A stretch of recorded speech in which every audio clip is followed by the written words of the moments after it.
Hey everybody, welcome to Wholehearted Loving.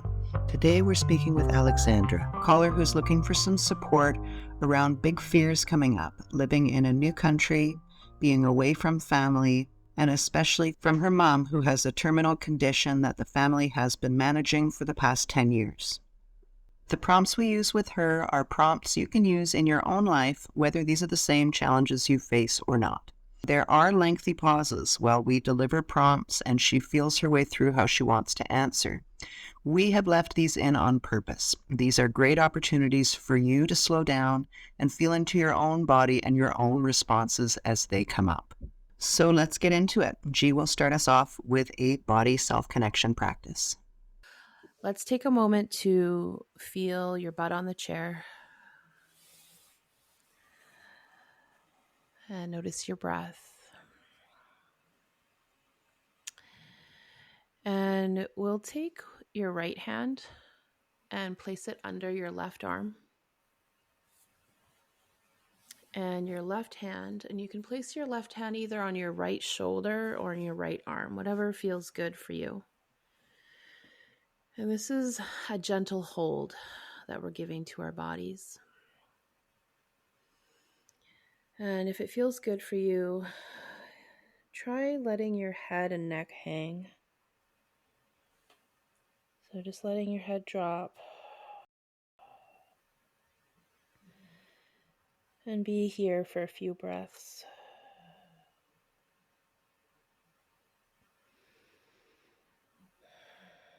This is a posture that reminds our bodies that it's okay to sink in, to let down. And the hold symbolizes that we've got ourselves, we've got our back.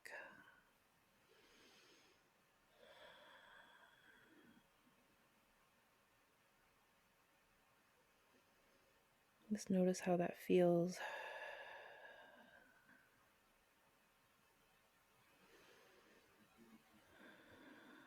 When you're ready, you can give yourself a bit of a squeeze if that feels good.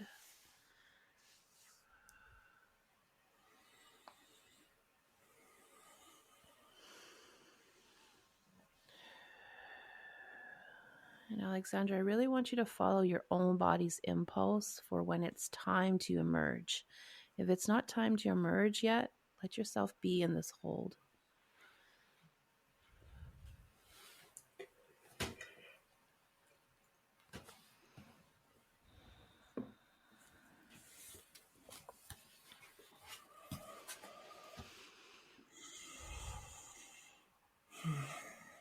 It's cozy.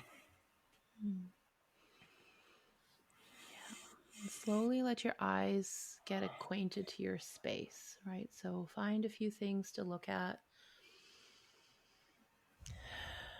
Feel your butt on the chair. Notice your breath.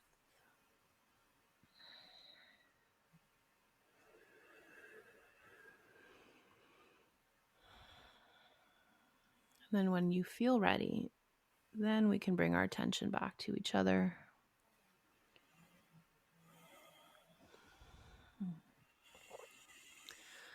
So, Aleksandra, what do you notice from that body connection practice? Just brings you to the present moment. Mm-hmm. Calms you down a little bit. Right. Yeah. I really wanted to walk you through that because before we hit record, is it okay if I share what you said one of your fears was? Yeah. Yeah. Aleksandra had said, I've been quite sort of internal lately, right? And so stepping into vulnerability, a little bit of a fear of what emotions would come up. And I wanted to walk you through that hold because it's so symbolic of going internal, right? And reflecting and caring for ourselves. And it's nice to feel that softness and that comfort there. And then as we shifted out of that, I really wanted you to feel your own impulse of when you felt the pull to shift from this hold and focusing on yourself to, I think I'm ready to look up and look outward and see what's around me. and to connect with other people. Right? So that body practice is a reminder that it's okay to take your time, and that there's beauty in going internal, and there's beauty in connecting with our outside world. Yeah. How are you feeling in your body right now, Aleksandra? Good. Since I'm not home, I've been like feeling anxious for the past 2.5 months. It's been just a lot going on. Mm. But yeah, I feel good. Because I know it's safe here. So it's Mm-hmm. Good. How long have you been away from home? Yeah, I've been away from home for like 2.5 months because I decided to move, and now I'm like, is this a good idea?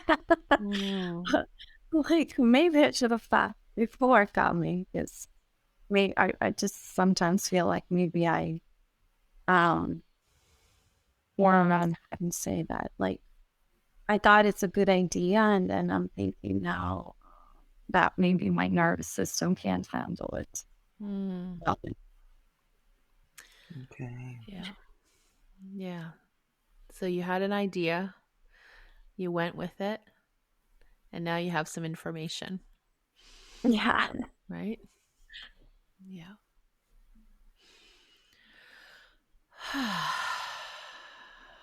Okay, so when you wrote into us, you were looking for some support around some fears, specifically around being away from your mom, not being physically there for your mom, and the possibility of losing your mom. And in addition to that, you were thinking that you were maybe having to go back to a job that you used to not have a good time at. And now that I'm meeting you, I see you've also relocated to another country. So there's a lot going on for you. It makes Yeah. sense that your nervous system would feel a bit overwhelmed and maybe a little scrambled. Yeah. Mm-hmm. Yeah. So this is 2.5 months of big change. I imagine there was some time leading up to this change that felt tumultuous as well, hey? Yes, I work with a life coach to sort of because I made the decision back in November, and then I had to postpone my trip because my mom's in the hospital. So that was like very nerve-wracking to kind of understand what to do next. And it wasn't really about canceling tickets. It was more about rescheduling them for February. So shortly after mom was released from the hospital, but her condition is something I've been dealing with for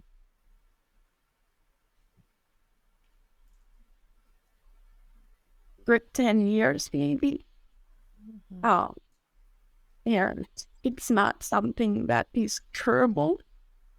So you just kind of have to always be ready to lose her, but you don't know when it will happen. Right. And the relationship is also pretty codependent, and it has been for the past 3 years because that's how much I lived back home. Before that, I was always abroad. And now, obviously, I was like, I should go back abroad. So I did.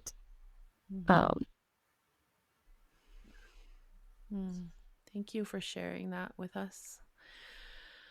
I just want to acknowledge like the experience of having a parent who's ill and the specifics of this experience with your mom, where you said it's not curable and things could change drastically at any point. When you said, my nervous system's been feeling a bit off, I'm like, oh, that makes sense. it makes sense that your whole body has been trying to help you cope through the last 10 years of always sort of waiting, always sort of wondering, will it be now? And I just want to acknowledge how much that impacts your whole system, right? Mm-hmm. Before that, I didn't really have a relationship with her because I lived abroad. So, it's like a call here and there, and it's very different. Mm-hmm. And my whole family is very toxic, and we don't speak to each other and whatnot. And it was just different being back home because I got to like see her condition and then see her traumas, her codependency, her everything as I was going through my healing journey. It was also very challenging. But then I got what I thought, which I hope it is, got to the point where, our relationship improved a lot. And yeah, so it was harder to leave this time because even though it's still a codependent relationship because she's not healing anything about her, it was just hard for me to. There's just a lot of things that happened in my life where it just made me like probably also not trust the decisions I'm making.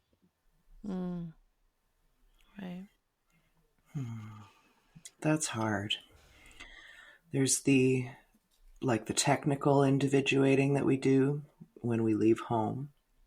And then what you're describing, the healing that you're doing, changing the way you see things and becoming more aware of your own patterns and patterns in life.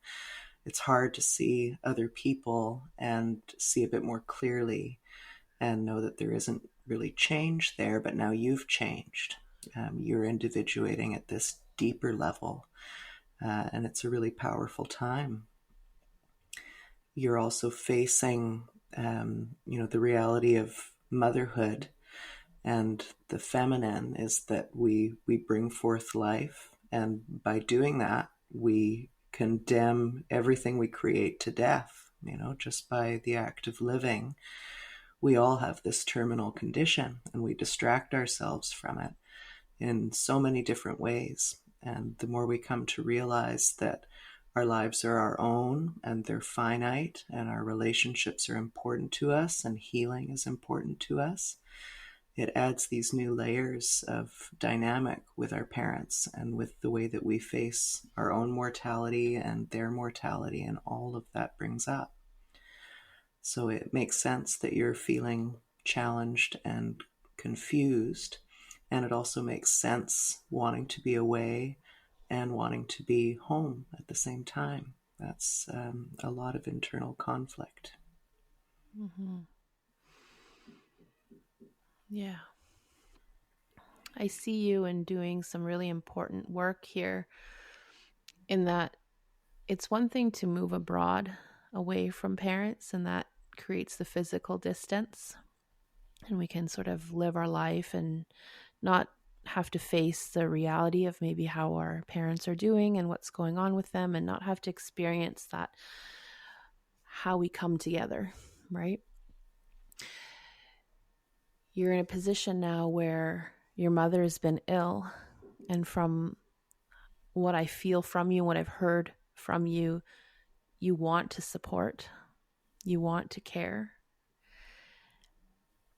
And that's such a different experience, to allow ourselves to connect to our parents in this way and yet be deeply connected with ourselves. All right, that's a very different level of learning how to connect, because it's easier to say, well, then I'm going to withdraw and you do your thing and you have your life. And there comes a point where we might realize, but I don't want to live that really separated life either, separated either with distance or emotionally or energetically. Now I want to have more connection. but how do I do that in a way that still honors me and the things that are also important to me? Right. Yeah. It's a big thing to navigate.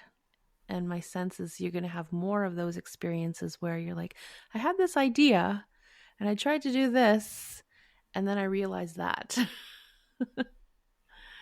And it's that sort of trial and data season of your life when it comes to how do I stay connected to me and connected to my mom in a way that feels healthy for me. I feel like the trauma or like when I was back home, I was in Rising Woman and I did like a deep work and I had so much free time to really get to know myself and like just realize everything that went down and heal from it. And I'm still healing, but like moving abroad, everything starts to come up again. And it's really scary because it's like, oh wait, I dealt with that.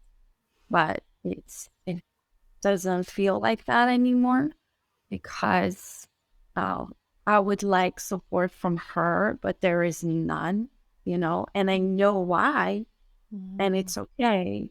But then it also hurts me, and then it makes me want to distance myself again because it's like, well, she's not, incapable to give me what I need. So I kind of just have to stick to myself. And that's kind of how I've been also thinking about other people because they can't give me the support I need, then I'd rather be alone because I can't handle being around someone who just doesn't get it,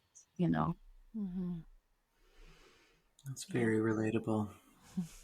Have you heard the saying, hell is other people? But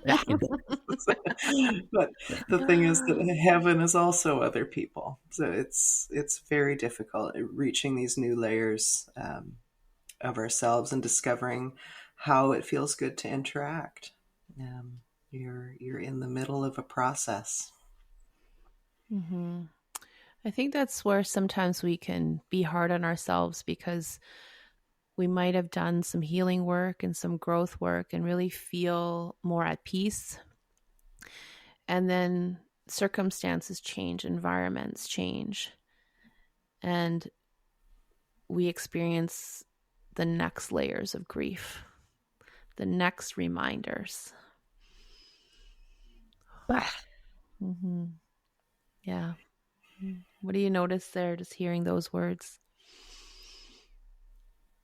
How, like, feeling of tiredness because I'm like, how much more? Like, there's just, especially lately because I'm vulnerable, right? So it's, oh my God, like, can I really handle this? Because, the last 3 years, the pandemic time, everything that went down back then, it was so traumatizing. I feel like I haven't dealt with that until the very end. And now I suddenly decide to give myself more hard time, sort of like, it's like, why am I sort of feels like maybe I'm continuing to punishing myself for something. I don't know. I think that's a really great insight that you have, right? Of it was already hard. And what am I doing adding more hard stuff? And more hard stuff can be thoughts. More hard stuff can be expectations we have on ourselves. More hard stuff can be things we say yes to or things we say no to. So that might be something to reflect on of coming out of the pandemic, which was really hard for me. Where am I at right now? And what am I really needing? What do I need to insert into my life with intention so that I can build my capacity? Because life will show me more things that need to be grieved over time. But I don't have to do it all at once. I don't have to plow through it all at once. Am I willing to create? It's almost like I think of, I used to go to Chuck E. Cheese. I don't know if you ever went to Chuck E. Cheese. It's like this little kids' amusement park. And one of my favorite parts of it was the ball pit where you just lay in all these like plastic balls and like you sort of just hang out there. But the reason I have that image is it's like, how can you cushion yourself in this time coming out of the pandemic and what that stirred up for you? And really bring a nurturing to yourself so that there is more capacity to face the other things that are coming in life. Yeah, I think that's the hard part because I had a different idea. I was like, I thought that having all this knowledge will suddenly make me act differently. Mm. And I'm still stuck. Like, I still feel stuck. And I'm like, wait, but like, I've done all of this work.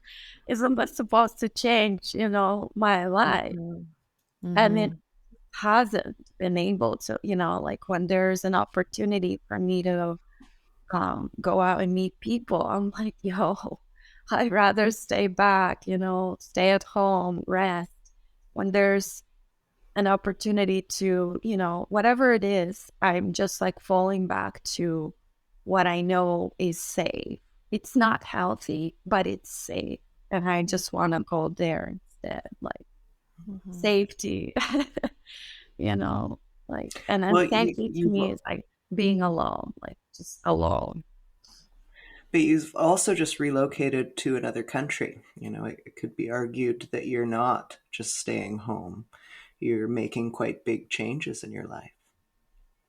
But yeah, I mean, like in the room, like whatever I'm staying in, like if there's an event I have to go to, person I have to talk to, it takes just like, it almost feels like it takes all of me to do that. And my first instinct is not to do that. Like I'm not. And it's like, wait, but if I don't do that, then I'm never going to get out of this whole way of dating. And Right. Okay. So one of your beliefs is if I don't do all these things I think I should do, I'm never going to get out of this, whatever I'm in, old pattern. I'm curious, Steph, like what I say, whether it aligns with what you were trying to say. Is yes, it makes sense to come out of our seclusion to connect with people. Because like Steph said, hell is other people and heaven is also other people, right? But the way, what's coming up for me is you completely transplanted and transported yourself out of your nest home into a new place. That's the biggest sort of coming out that you could actually do. And is there a willingness in you to give yourself permission to settle in and have this new place feel more like home and more settled, and that you feel more nurtured before we like tap the little birdie and say, hey, you want to go fly out of the nest? Right? It's like the whole nest got transported to a different continent. Are we willing to let things settle a little bit first and know that there is a time and place for those connections and coming out? But there's just been a huge coming out already.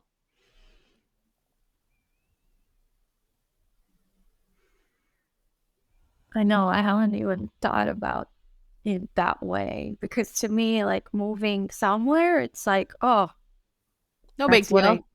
Oh yeah, that's what I do. Like, that's what I did. Like, wow, yeah, Yes, because I and don't even have a nest yet here. I'm not able to find my own place that I like. Right. Yes. So you're living with other people? Yeah, I'm living in like a homestay with Vietnamese family. Okay. Yeah. So, in terms of how your nervous system is interpreting this kind of stuff, you're out. You are out and about. You know, there's a lot of energy here being expended, and in these bird nest terms, you're learning how to fly. You're in a nest with birds that are not your family. You're learning how to fly, and you're thinking you should be, going on flying jaunts regularly.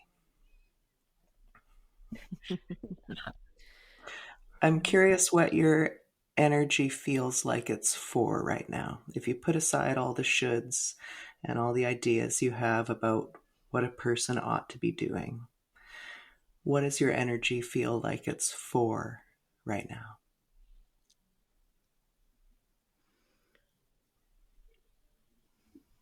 Well, probably. I think because I started a new job, that's where it should go, right? And it has been going there, but the rest of it seems like just rest. I just noticed myself wanting to rest more, sleep more, and and just cuddle into the blanket. It's not Yeah. hot. I don't know if you noticed, but your whole demeanor and energy changed Really. as you spoke about what you wanted instead of what you should be doing.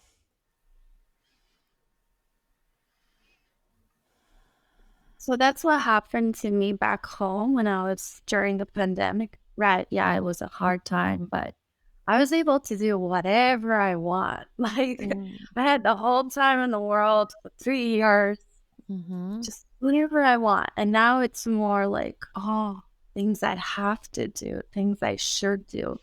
And it frustrates me. It's like, no, like that's not how I want to live my life. I want to be have to doing things. Like that sucks. Yeah. So when we're not bajillionaires, most of us will probably need to spend some of our day doing things that help us be able to have a roof over our heads, right? So there's definitely going to be a difference in maybe the amount of free time you had during the pandemic versus the amount of free time you have now. And we may never be able to replicate that again, right? But it doesn't mean you can't have those things and you can't have that experience and that feeling that you created for yourself during the pandemic, right? So it's important to look at what is the essence. If I were to ask you, what was the essence of that pandemic time, other than things that were stressful, but like what feeling experience did you have? What freedom did you have during that time that you really valued? I was doing deep healing work. It was like a full-time job, but that was the only thing that kept me pretty much alive because Okay. I did not want to be. Right. So if you look at deep healing work and you were to break it down to like, what did that entail? What are some things that were part of deep healing work? What was that? Well, I do breath work, meditate. I did shadow work. I took courses from Rising Woman, took courses from different sources, and yeah, just therapy. Went to therapy and was able to, yeah, just did a bunch of those kind of mindfulness practices and bunch of journaling, a lot. Right. So it sounds like some body practices, some self-reflection, some slowness, right? Where the energy was like going inward to your personal experiences. So we might not be able to do that 24/7, like you said, as a full-time job, but in what way are you willing to bring the essence of that into your daily life now, even if it means it's a much shorter period of time, right?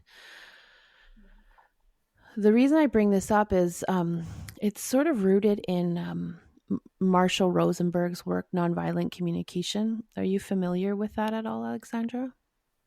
No, No. it's So not he's yet. not yet. He speaks to, underneath every behavior, every human behavior, we're just all trying to meet a certain need. And these needs are pretty basic and pretty universal. And I'll use his work in the context of relationships right now, just to illustrate something. He says that lots of people have conflict with each other because we are fighting over the strategy of how to have a need met. And what's more helpful is to get to underneath. What is the need that's being met? Right? So, for example, in how I would apply it in this situation is there might be a part of you that says, I want to be able to journal for 3 hours a day. I want to be able to do breath work every day for an hour. I want to be able to meditate. And if I don't have all that, then that means I have this life that sort of sucks right now because I need to have a job and I had to have to do all these things I should do. That's going to bring up a certain energy in us when we look at our lives that way. So Marshall Rosenberg might say, what were the needs that were being met during that pandemic time when you were able to take courses and have breath work and all that stuff that you were able to do? What were the needs that were being met? And what are some strategies that would allow you to meet those needs in the circumstance and situation that you're in now? Because sometimes we think, if I can't have it that way, then I don't get any of it at all. And it just sucks. And I have to do this, have to have a job.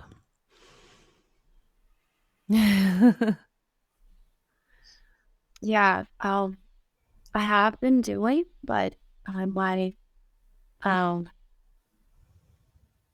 like it's not as constant, obviously, as it would be if I was back home. Mm-hmm. I have been doing that, and it has been helping, but at the same time, because of the nervous system probably being in fight and flight most of the time, it almost feels like I don't feel the difference. Like the first month when I just came here, I was very calm. I was super calm. And now I just noticed this big difference, like from like being calm to being more anxious and more like stressed and Right. bothered in a weird way. Yeah, it's like it just shifted. So, but I'm doing my best to still incorporate all the practices and so actually like continue to feel the benefit. But I understand what you're saying because I'm the kind of person, it's like it's my way or no way. And and it's never my way, you know. So before that, it was less frustrating because I was kind of blindly going by life. Now I know who I am and I know what I want, and I'm not there, and that frustrates me more. Like I'm just like, wait, what's the point? Because I don't even know if I'm ever going to be able to be there, where like will I ever have life that I want to have? So yeah. Ignorance is bliss is the other saying that comes to mind. I often think, oh, if I could go back to before I was paying attention. But, the truth is I wasn't happy then. It's a different feeling now. What I'm hearing as you speak is a woman who wanted to make space for herself and found that abroad, found that in the freedom of the pandemic. I relate a huge amount to the way you're describing the the pandemic. I felt that suddenly nothing was expected of me.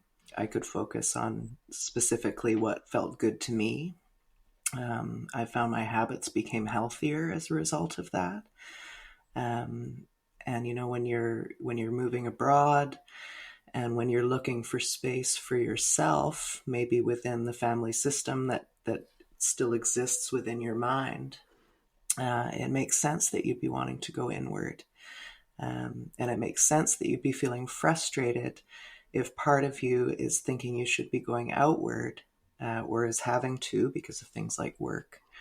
And your deepest feeling is that you want to be inward. So I want to offer you a bit of permission that that's okay.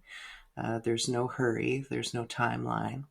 If inward is where your energy wants to go, then it's okay to hang on to that and take those moments when you can. Mm-hmm. My sense is you have a lot of internal wisdom. And the question is whether you're willing to allow yourself to be guided by it. Because when you shifted from talking about I should spend energy on my work, and then you started saying what I want is, and your whole face lit up and a softness came over you. That's what I would encourage you to explore more, is what is it that you want? Right? What's the energetic, emotional feeling that you want right now?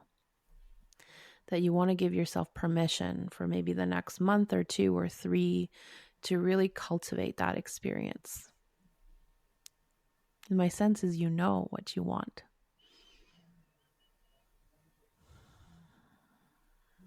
What do you sense?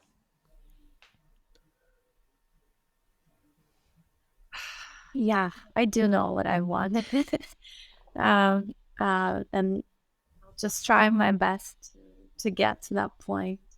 It's the safety and security that at least I'm able to give to myself. So even when times are really, really hard, I always remember, like, okay, but I got myself. Like, if I went through that stuff, I can go through this stuff, Yes. So it's, Yes. I know, it's just that a lot of the times it's like still a battle between the, I don't know, the wise Alex and the Alex that has got her shit together. I don't know if you can swear. And that other Alex was just constantly in her head, anxious, depressed, not. Whereas I felt like, okay, it's not gonna be anymore. I just really hope that it's not gonna be like that. And then I just keep seeing that it is over and over again. Yeah. Well, so this is the condition of life, right? Like I think we get into this work and imagine the grass is so green over there, I will eventually arrive and it'll just be a delight. When really what we're doing is bringing our attention. So you're going to be having moments of peace like you might not have had before. And you're also going to be having all the rest of it, So celebrating those moments of peace, celebrating. I love to hear that you have your own back, or that a part of you knows that you have your own back, or parts of your own back. Those are gifts to celebrate. There are many people who don't feel that they have their own back, and your ability to pick up and move somewhere that feels good and exciting to you, and to know that you have your own back during that process, is something that I don't want you to miss in your celebrating moments. Those are real skills that you have, and that you're using your mind in these excellent ways to support your body and your spirit. So something to celebrate as well. Okay. Are you open to doing a little practice here, Aleksandra? Yeah. Okay. You spoke about your parts, and I'd love to give your parts a voice. Right. Let's begin with just feeling your body connected to some surface that you're sitting on or resting on. Notice your breath. And I'm going to give you I'll give you a moment to get comfy.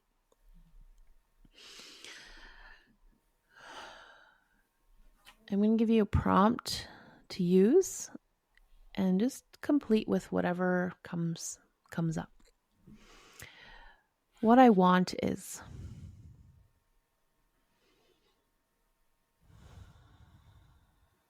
What I want is peace.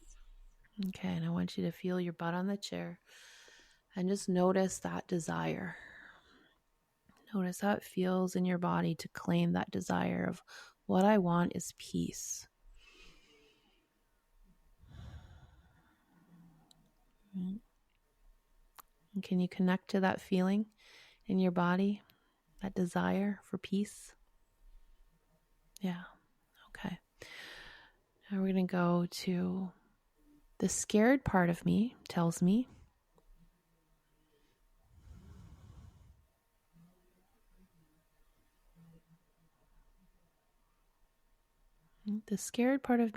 that I should. That I should just give. Right? Let's go with using this whole phrase. The scared part of me tells me I should. The scared part of me tells me I should give up. Okay, and I want you to pause with that and let yourself honor the scared part in you. And that it's okay to have a scared part in you. And you might even bring some touch to your body. So the scared part in you knows that it's okay that it's there. And see if we can connect to, you spoke of the wise Alex. The wise part of me wants to remind me that.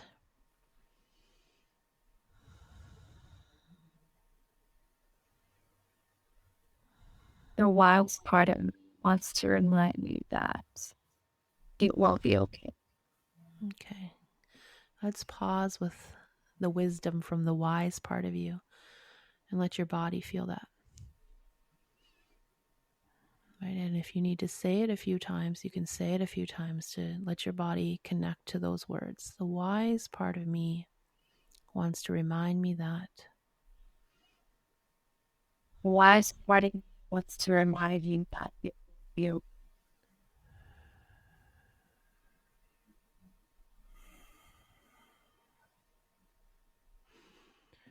What do you notice in your body as you give a voice to each of those parts?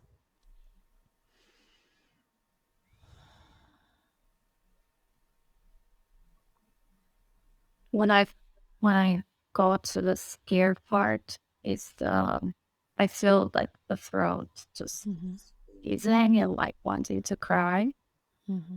Because I'm acknowledging my scared part. And whenever I go to the wisdom part, it's more like I do feel more relaxed. Yeah, I just like more relaxed and more present. Well, the good feeling.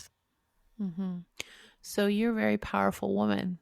You have the ability to speak for both of these parts and the part of you that said, I want peace. Right? So you get to choose moment to moment which part of me needs more attention right now, which part of me needs more of a release, which part of me do I want to let lead right now.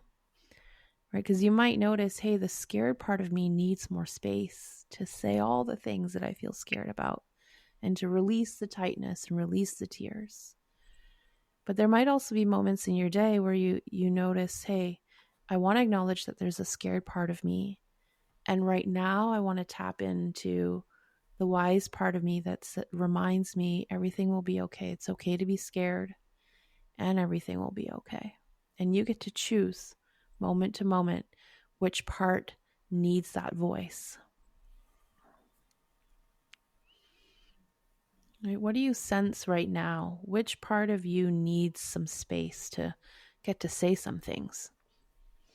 Is it the part that wants to honor your desires? Is it the part that feels scared? Is it the part that has that deeper wisdom? Maybe it's another part altogether.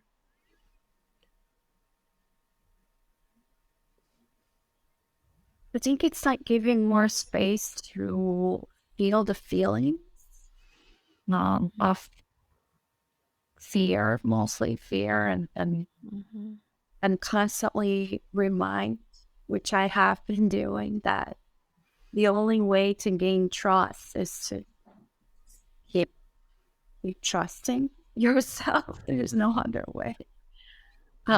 So yeah, give more space to those feelings and the struggle that I keep reminding myself to bring compassion to myself. But even though I don't like loudly speak ill of myself, I feel like I still think those things, and I need to constantly remind myself to bring compassion to myself. That will become more natural the more you do it. So I know the feeling of going, oh, it's a constant reminder. I'm constantly having to do this. It does shift and it does change.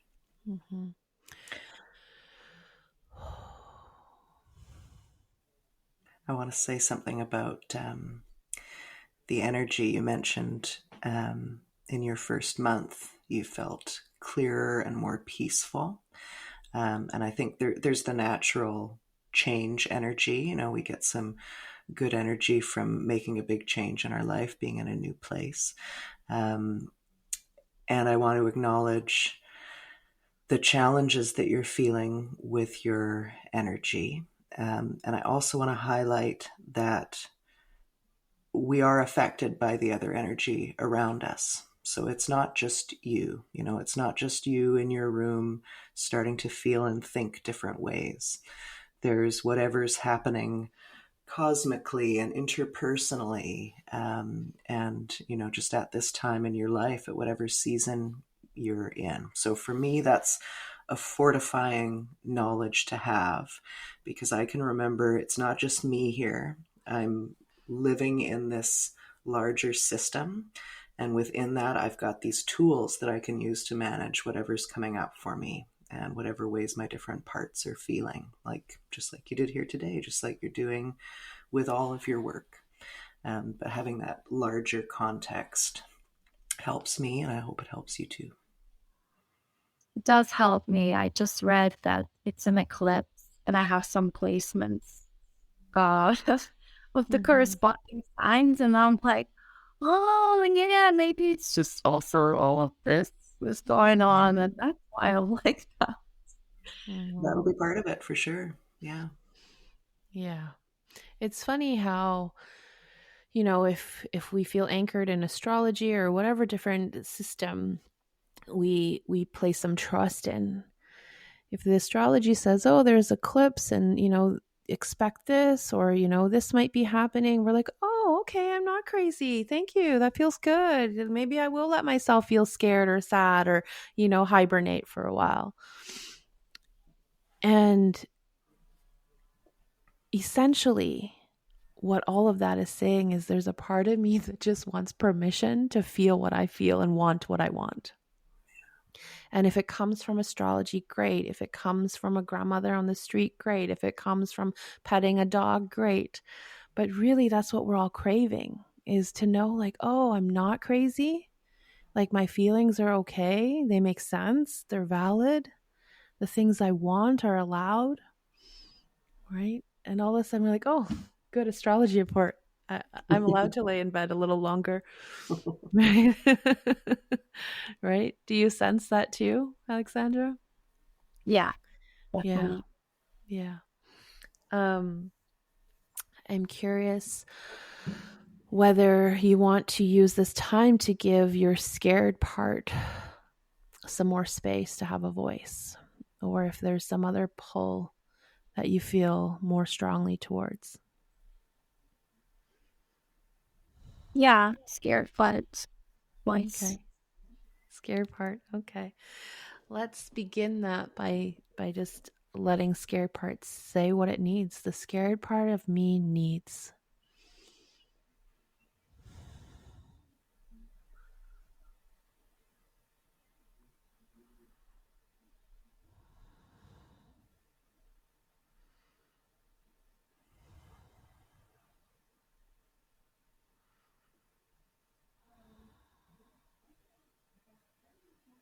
Acknowledgement. The scared part of it's acknowledgement.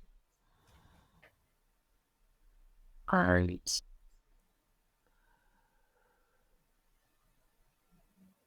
And to feel that it's okay to be scared. Okay. Yeah. So we'll acknowledge your fear that it's there. And we want to give permission to your fear to say the things it needs to say. So let's go with, I feel scared about.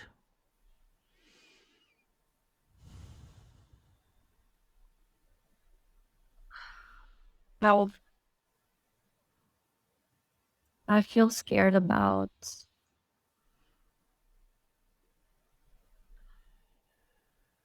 understanding that I might have made a mistake by moving across the continent.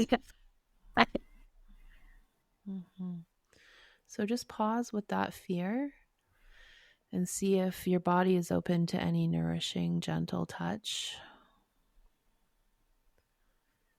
So I keep cold Yeah. warm this whole time. Yeah. Right? Because what we're practicing here is to give your fear a voice, and combining that with, I'm also going to give my fear some nourishing touch.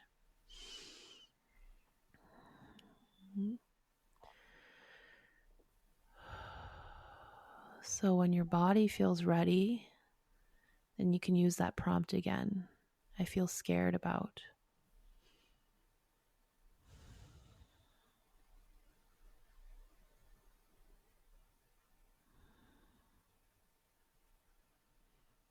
I feel scared about never living the life that I would like to live.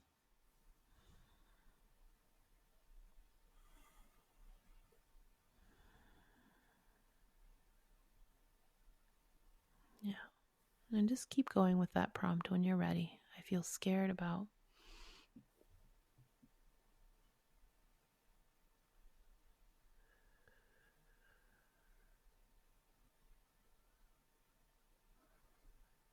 I feel scared. I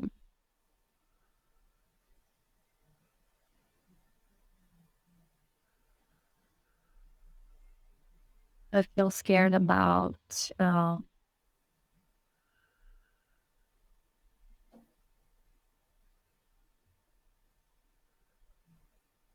many things. I feel scared that they might close the borders and pandemic will be back. I'll be separated from my cat. I feel scared that my body is going to fail. I feel scared of losing my mom. Yeah. Happiness. So let's slow things down, Aleksandra. Each one of these fears is really valid. And we want you to have the opportunity to let your body feel them. Right? And then tend in the moment to your body, to what your body needs when you're starting to feel that fear in your body.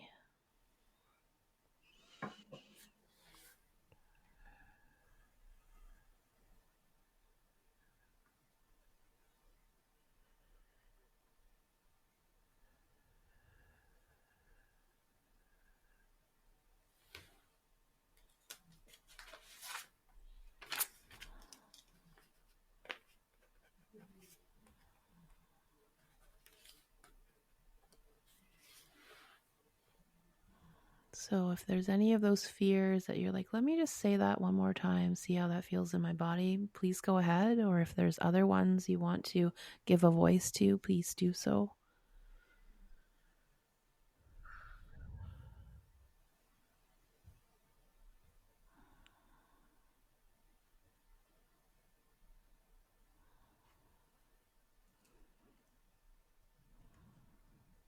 feel scared of losing my mom, not being there. I'm like, oh,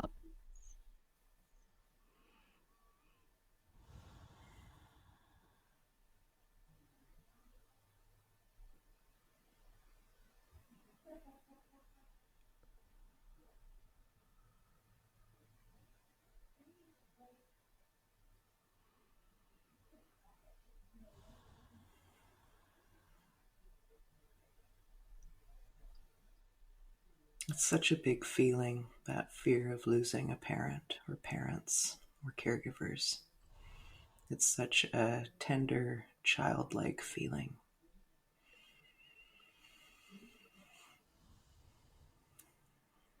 Are you able to hold yourself in this feeling? Or is it I sort of get the experience sometimes of a feeling like skittering around, like it doesn't want me to hold it.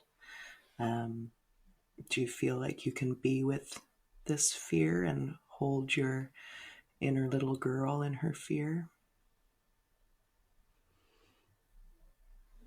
yeah, like she knows it's inevitable. Mm. She, that she has to continue to live her life. Mm. Yeah. So you naturally took this to where I was feeling to guide you. And so let's use these prompts. Even though right now I feel scared Even though right now I'm scared about my mom about my mom and her passing, and her passing, what I know to be true is, what I know to be true is I want you to connect with what is it that you know to be true. Even though there's a part of you that feels scared, what do you know to be true?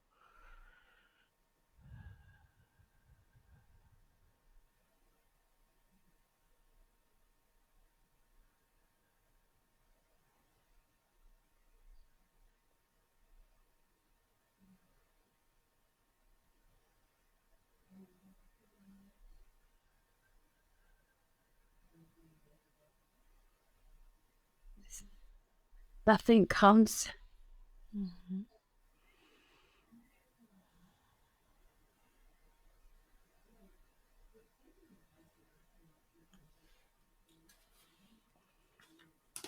It's okay to take your time. Even though right now I feel scared, what I know to be true is.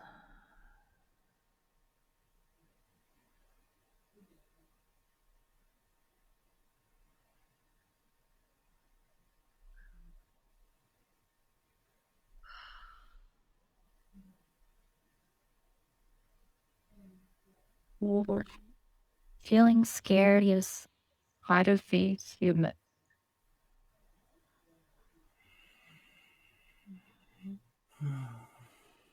What do you notice in your body when you say that? Is there a yes, there's truth in that, or no, I want to fight you?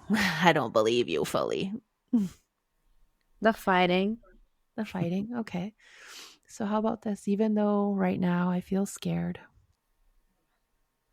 what I know to be true is there's a part of me that's fighting, that's fighting this other truth. And I'm learning to let that be okay. Right? Just hear those words. What happens in your body hearing that?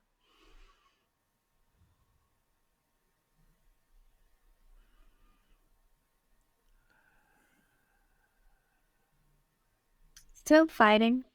Yes, yes, yes. What's true right now is there's a lot of fight energy in me. How does that feel? You know, that resonates. How that resonates.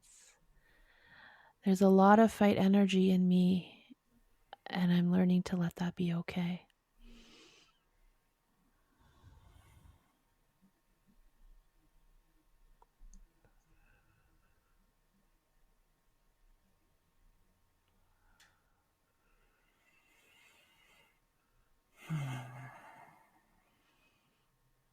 Mm-hmm. I'm feeling like it would be good for you to have a tantrum if you're able to do that. Maybe like a physical tantrum, move some energy.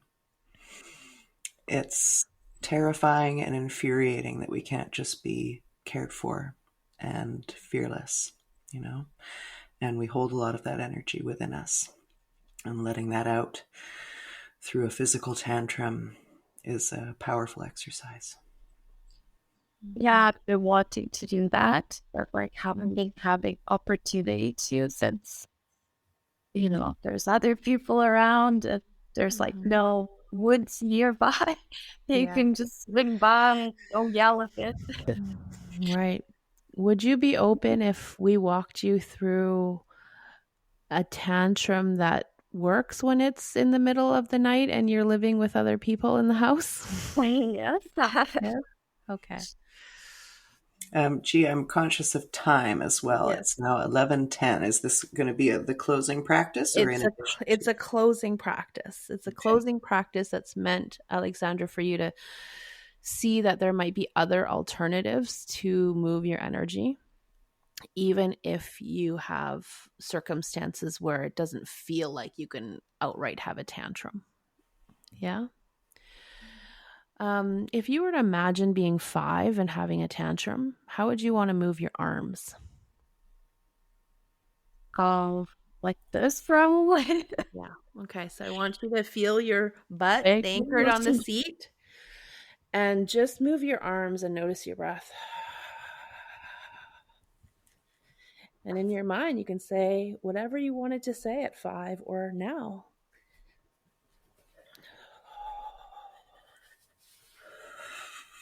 Right? And you do this until your body says, okay, I need a break. And then you honor that your body needs a break. But if your body's like, I got this fight energy in me still, then you can go. What did you notice from that practice there? The permission to let things out was like, I wanted to just actually bang on something really hard. Yes, right? So again, like what I noticed in working with you is your body knows almost immediately what it wants. Like certain things that I said or Steph said, like your whole demeanor changed, your energy changed, right? When Steph suggested a tantrum, your whole face lit up. So my sense is like what you want and what you desire and what you need, like it's just under the surface and you know what those things are. And now is the permission. Like you said, this felt like permission, right? So that's my sense. I'm also seeing running and crying for you at the same time. I don't know if running is something you do, but that's what's coming through, so I'm sharing it. I used to run, but more. Mm-hmm. Yes. And again, you can, if you can't run or like, you can just move your feet, right? Move your feet in that way and your body still gets that. You can move your arms and your feet. Like I'm certainly not running right now, but like there's the motion of that, right? Yeah. So sense what your body's impulses are and give yourself some permission to move in those ways. Mm-hmm. I have just another quick question for you. What excited you about making your move? What do you feel excited about being in this new place?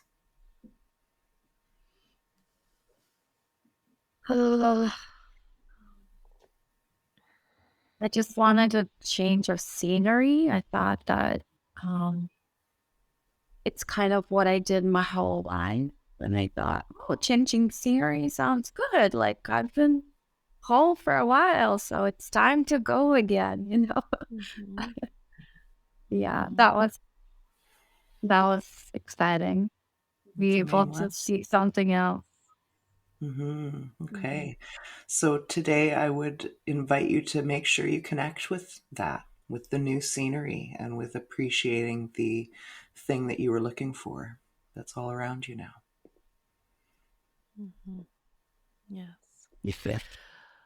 Let's close with what's something from this conversation that you want to take with you as a reminder for yourself? To give myself permission to feel what needs to be felt, and then give my body permission to feel what it needs to do. Beautiful. Mm-hmm. What is one simple and small way that after you have a good night's sleep, because I know it's the middle of the night, that you can do today that helps you move in that direction? I'll have a tantrum and I'll dance around them. It sounds like a beautiful day. I love that. It's like the doctor's prescribing. I'm going to write this prescription down for you for Aleksandra. 1 tantrum, 1 dance. Have a good day. Yeah. That's great. Beautiful. Thank you for trusting Aleksandra. us. Mm-hmm. Yeah, thanks for being here. Yeah, thank you so much. I really deeply appreciate it because I don't get a lot of support lately. So it's been wonderful. And I've been listening to your podcast. I just been like, oh my God, Jeet has a podcast. I know my butt on the chair. That's right. No matter where you are in Vietnam or whatever country you end up in, you can always feel your butt on the chair. Yeah, so it's wonderful. Thank you for doing what you Yeah. Thanks for being here with us today, Aleksandra. Yeah. Thank you.